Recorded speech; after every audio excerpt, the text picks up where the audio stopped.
Hello everybody, my name is Stefan Kraus. I'm from ByteBytes and I would like to introduce you World Creator 2. So we just get started by opening the World Creator window.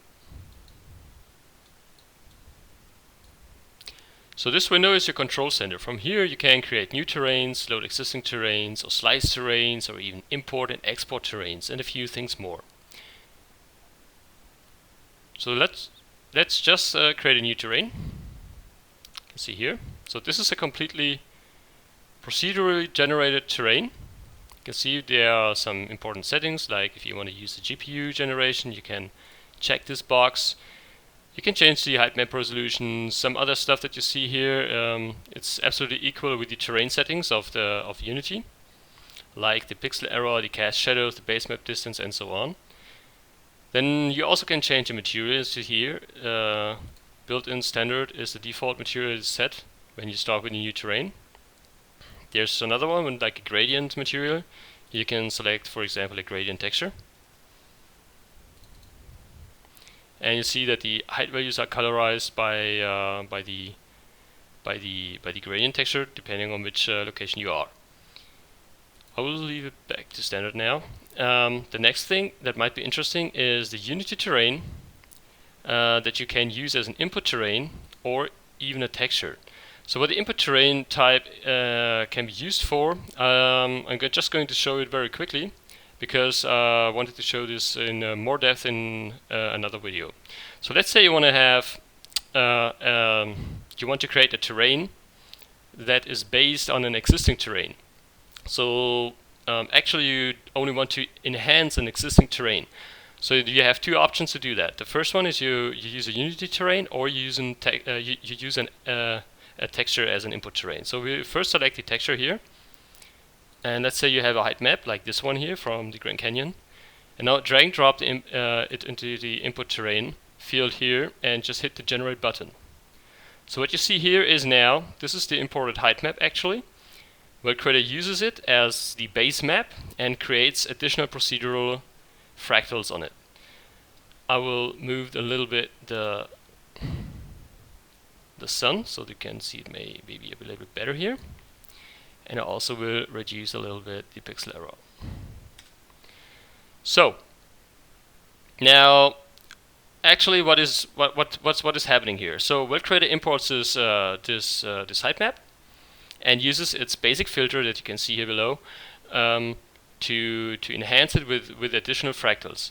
Now the really cool thing is that you could also add a total different terrain filter to create a more realistic terrain out of it, and to enhance the existing Grand Canyon height map with the ones of a World Creator, like this. Add a filter. Perfect. We just select the Canyon filter here. So you see we have the basic and the Canyon filter applied. And now if we hit generate, see what happens. Now you have a more Canyon style. So this is actually a direct enhancement of an existing terrain, which only has a resolution of 512 pixels. So now we could just increase the resolution by selecting another resolution for the height map. Let's say we want to have 1024. We have more details. So now let's have a closer look to the filters. The basic filter is the very first filter and is always there, so you cannot remove it. It is used to create a default noise map. This default noise map can be a little bit modulated by the strength. You see here, the general strength. If I increase it, I have much more strength, more roughness in the noise that is being generated. You see it in the result. If you reduce it, the terrain surface will be a little bit smoother. You can see here. So you always see that this slider here regulates a lot and can change a lot also for all further filters that are applied in the pipe. So you see each filter has its own settings, like the basic filter has only the general strength, the Canyon filter has general strength, the sharpness, and so on. And changing these values will affect that the terrain might look totally different, or you might have more noise or less noise, more smooth, maybe more fractals from which are used for further filters that you apply here, because you are not limited to only 2 filters. You can add as many filters as you want. And now what we've done here, the next is that you see that I reduced the noise here, the general strength. I get a smoother values in these areas. Increasing it will have a little bit more noise, more roughness. So I will keep it as is now. So what you can do now, also beside this one here, is just to select a different operation. So the idea is how to compose the height map, the imported height map, with the fractals the World Creator is creating for you. So in this case, you see that the operation addition is selected. If I now select the subtraction, I get exactly the opposite of it. You can see here. The next thing that you could do is, I will set back the addition so you can see it, to change a little bit the strength. So this is actually a mix value that is used with how, with what strength does the input terrain, the height map, modulates with the terrain filters of World Creator. So strength 1 means the maximum of the height map is taken and mixed together with the procedural stuff from World Creator. If I'm reducing it, you can see I set it totally to 0. You will see that the basic noise map of World Creator comes through. So this would be the map that World Creator would have generated without the input terrain set. Now let's set it to maybe, oops, I got something wrong here, sorry. To this value here, and you can see that you get a mix between both step by step.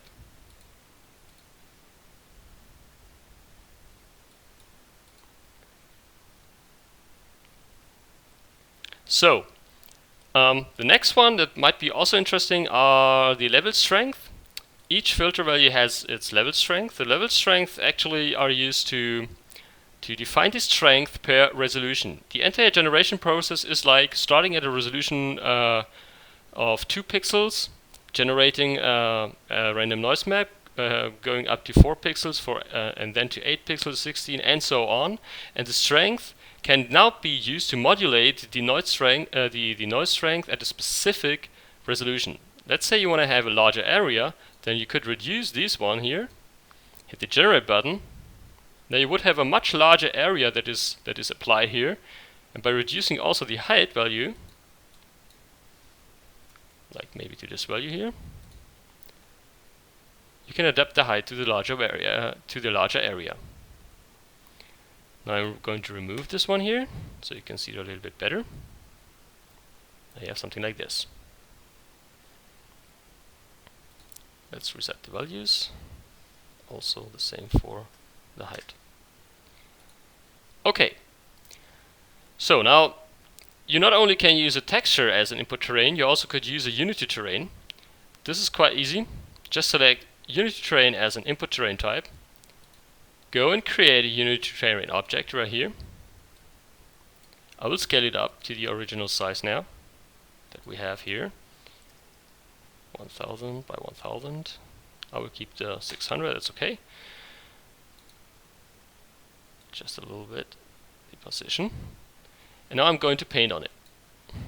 Let's say I want to have some mountains here. And I want to have something else here. So now the idea is to use that terrain as an input terrain, so World Creator can apply its filters on it. This is quite easy to do. Just select the World Creator terrain here, and drag and drop your terrain as an input terrain here, and hit the generate button. Now what you can see here, that you got the original shape that you have painted here, and enhanced by additional things, so that your terrain looks quite really real.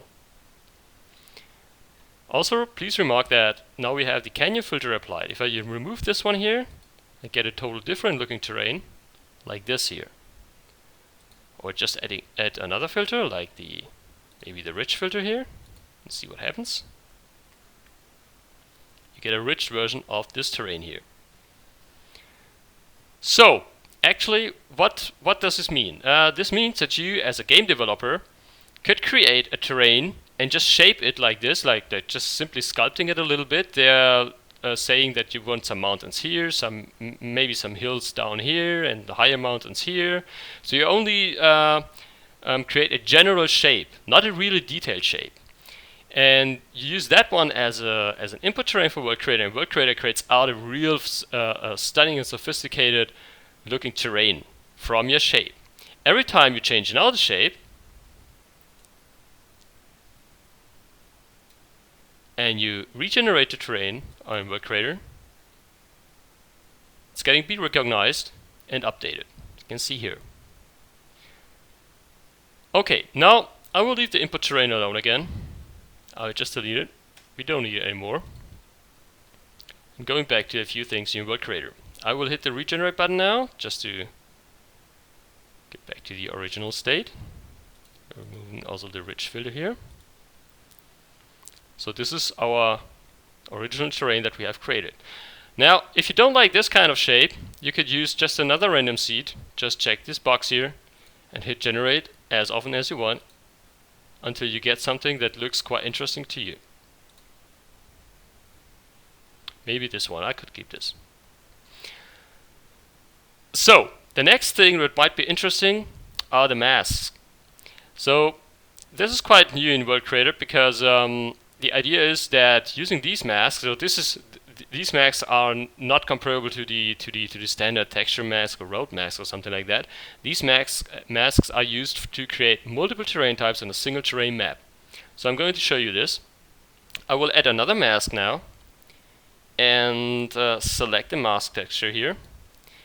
And I want to that in this kind of area described by this mask, meaning the white pixels here, will affect now the filters. I want to use some canyon filter maybe. So what happens if I hit the generate button? The mask is applied, as you can see here, the shape taken from the texture, and I have some canyon style here. The other part is has a default basic standard. So the next thing is I'm going to add another mask, and now let's say that I want to have in the upper left corner something totally different. Maybe some, yeah, we could do some Minecraft here. We have, where is it? Here it is. Let's do a Minecraft filter in this area here, described by the masks. So this is now a Minecraft tile. So you can see you now have actually 3 different terrain types on it. Some hills, some Minecraft style, and some canyon style. Just to complete this one here, just adding another mask again. And here I want to have some rich mountains maybe. Okay. So, now also please watch the perfect blending between those terrain types. It's really it's really just perfect. You don't recognize some kind of a hard cut or something like that. So now what you else can do with these masks is to adjust, for example, the height. Let's say that you want the canyons to be less large in height.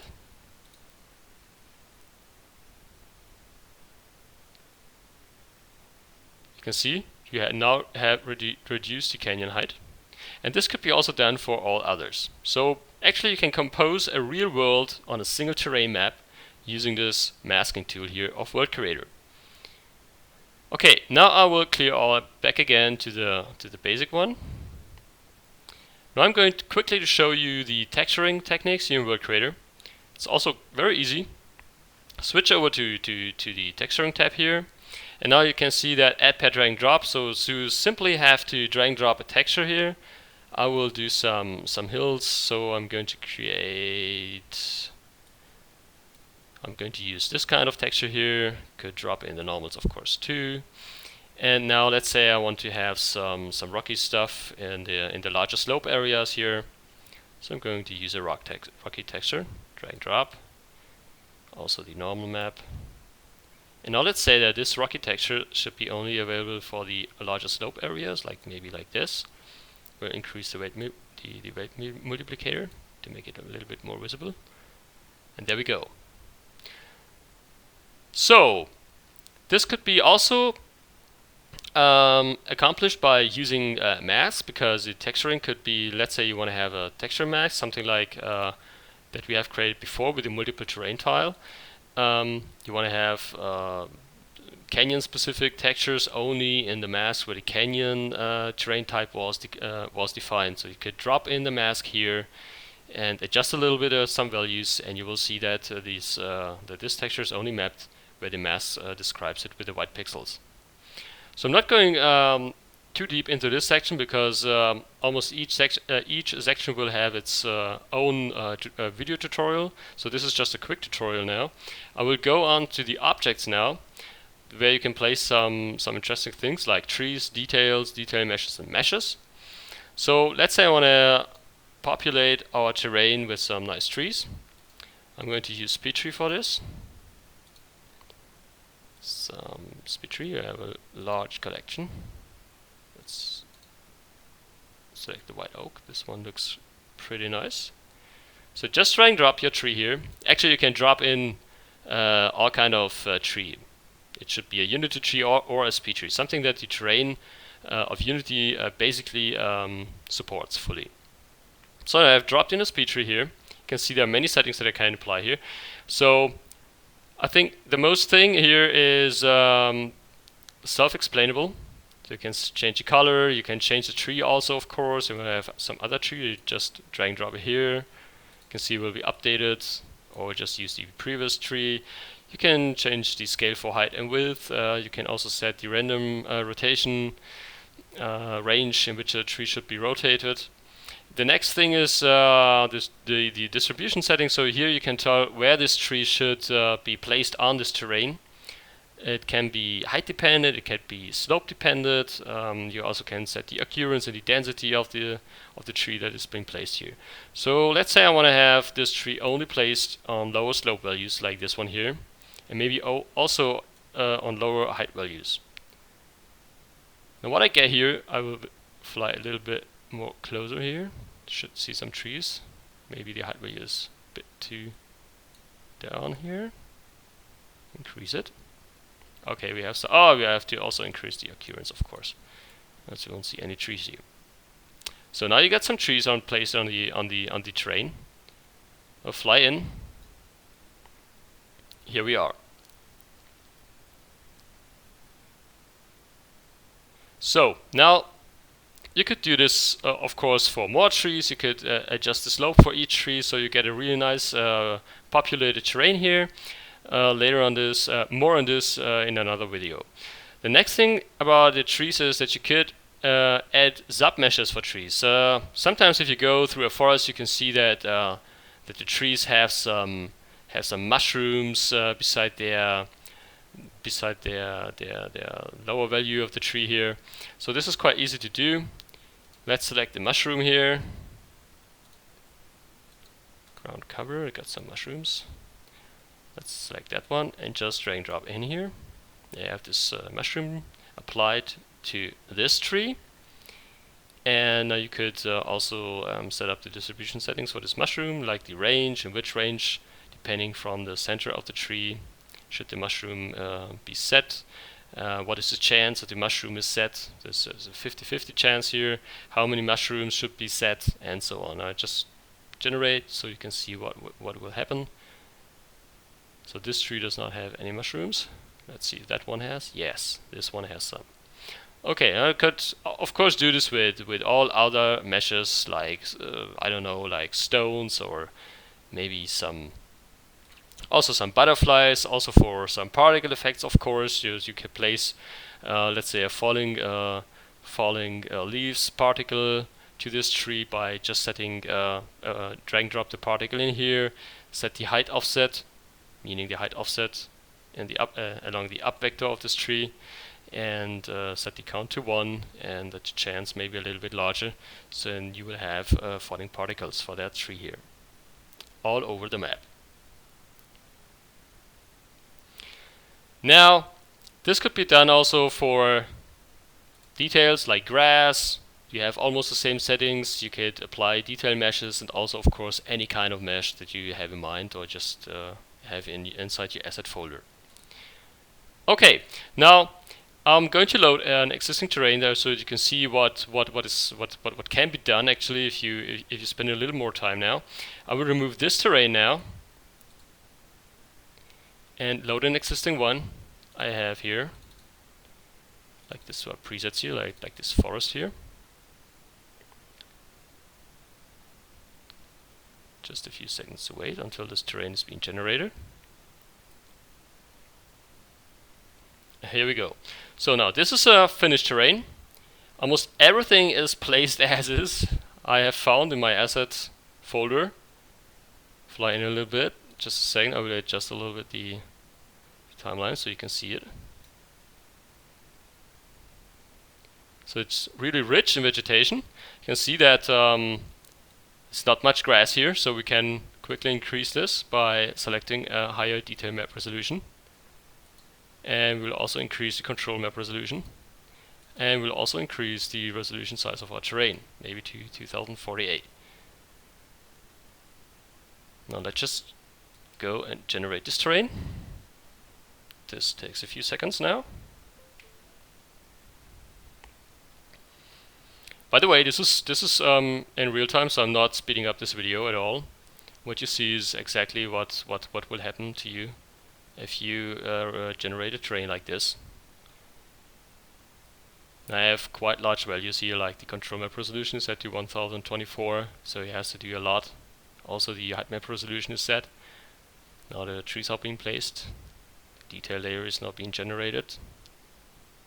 So actually this is done entirely on the CPU.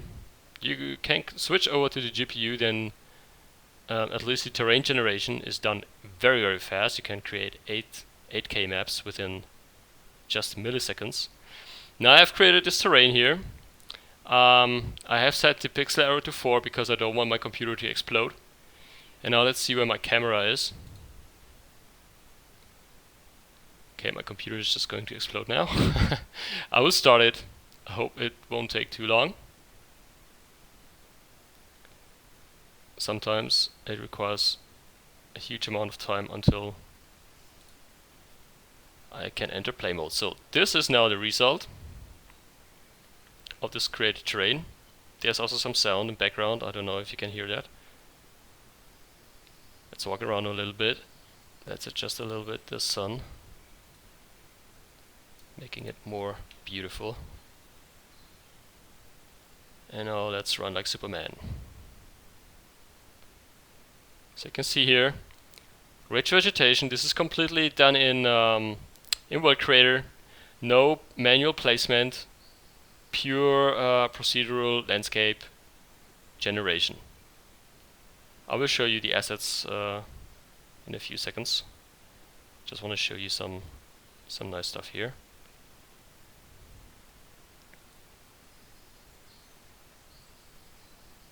So added some butterflies, but I don't see them currently. Let's look for them. Ah, there we got some. Oh no, there are no butterflies here. Oh, there we go. There we have some here. So this is actually what we have used for the submeasures for the trees. You can see there's also an interesting smaller mushroom down here beside the tree. So I think this is really nice for completely procedural generated terrain. So of course this case shows the landscape vegetation and the landscape population using World Creator.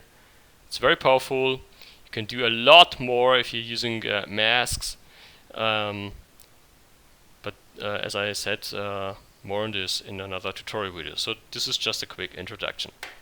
Now I will show you the World Creator settings that I have used to create this terrain here. I'm going to select the World Creator now. Here we go. So, as you can see, I only have added one filter, the Hills filter. I increased a little bit the strength of the basic filter to 116, so I get more noise along the entire terrain. This is my texturing setting here. As you can see, the grass is done on the entire terrain. Then we have some dirt with different slope.